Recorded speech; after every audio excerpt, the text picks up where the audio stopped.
Clarissa, trazendo aqui, nós seguimos ao vivo Clarissa Oliveira, Leandro Stoliar com a gente, Isabel Mega, e acompanhados dos dados, dos fatos, reitero, governo do estado do Rio de Janeiro não modificou ainda o número, 64 mortos.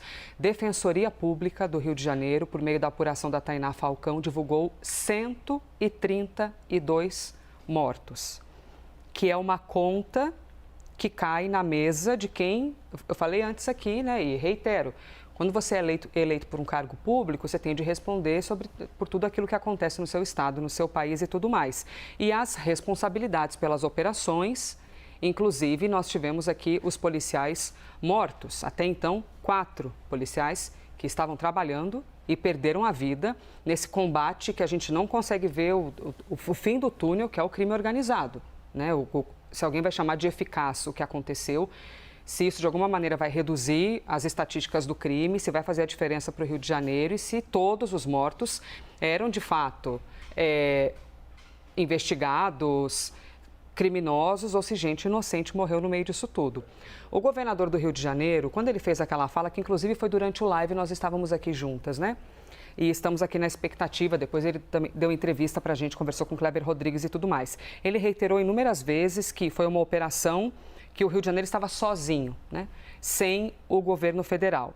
Como é que foi o pós aquilo no quesito contato com ministros? Porque deixou a impressão de que, nós queremos combater, porque uma coisa é o que a autoridade diz e outra coisa é o que qualquer pessoa, após falar, é o sentimento, a impressão de quem ouve. Deixou a impressão de que estamos sozinhos, se a gente contasse com o governo federal, a gente não ia ter ajuda, porque precisamos de equipamentos, entende-se aí, blindados e outras coisas, e é necessário uma GLO para ver a liberação desses equipamentos.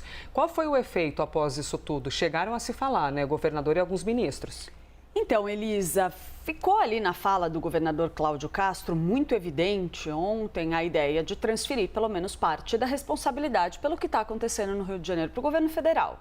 Ali qualquer bom entendedor consegue enxergar isso. Agora, na visão do Palácio do Planalto, já houve um recuo da parte de Cláudio Castro. Por quê? Inclusive o Pedro Teixeira confirmou essa informação para a gente, que já estava circulando na imprensa também anteriormente, de que Cláudio Castro chegou a telefonar para a ministra Gleisi Hoffmann das Relações Institucionais para dar ali algum esclarecimento sobre as declarações dele, inclusive indicando que a sua intenção não era ali fazer críticas ao governo federal ou transferir essa responsabilidade para o governo federal, mas sim buscar aí um diálogo para que a solução para a situação lá no Rio de Janeiro, essa situação tão crítica, possa ser encontrada conjuntamente.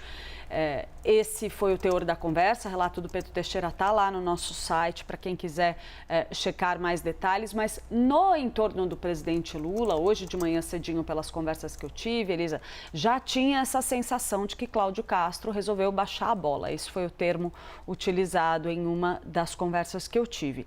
E ali vem a expectativa de que agora se dê um diálogo mais consistente entre o governo do Rio de Janeiro e o governo federal. Diálogo esse que, como você pontuou, não teria ocorrido anteriormente, uma vez que o governo federal diz não ter sido sequer comunicado da realização dessa operação. A gente já trouxe aqui, né, Elisa, a expectativa sobre o debate a respeito de GLO. Deve passar por essa reunião com o presidente Lula com a premissa de que, antes de tudo, é necessário que o governo do Rio de Janeiro solicite formalmente essa ajuda para que ela possa ser avaliada. Vale a gente lembrar que em outros momentos em que o presidente Lula se posicionou contrariamente ao decreto de uma GLO, por exemplo, né, Elisa, a gente passou por momentos de tensão institucional muito grande. A gente teve o 8 de janeiro, a gente tinha aquela polarização política muito intensa. E cada situação é uma situação. Então, na visão dos interlocutores do presidente Lula, é necessário analisar a situação específica do Rio de Janeiro agora. Não adianta o governador Cláudio Castro dizer ali, olha, o presidente já disse que é contra, então nem adianta a gente pedir.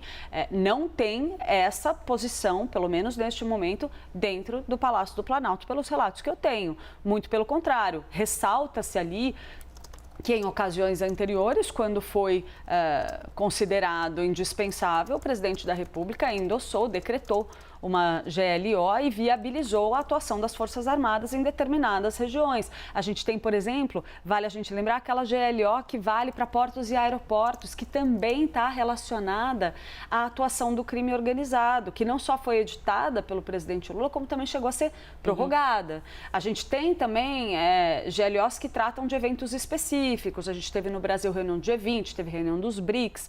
Então, é uma questão que precisa ser analisada caso a caso, segundo interlocutores do governo federal. Tudo isso ainda depende também de um diálogo com o Rio de Janeiro, não só da reunião que está acontecendo no Palácio da Alvorada neste momento, né, Elisa?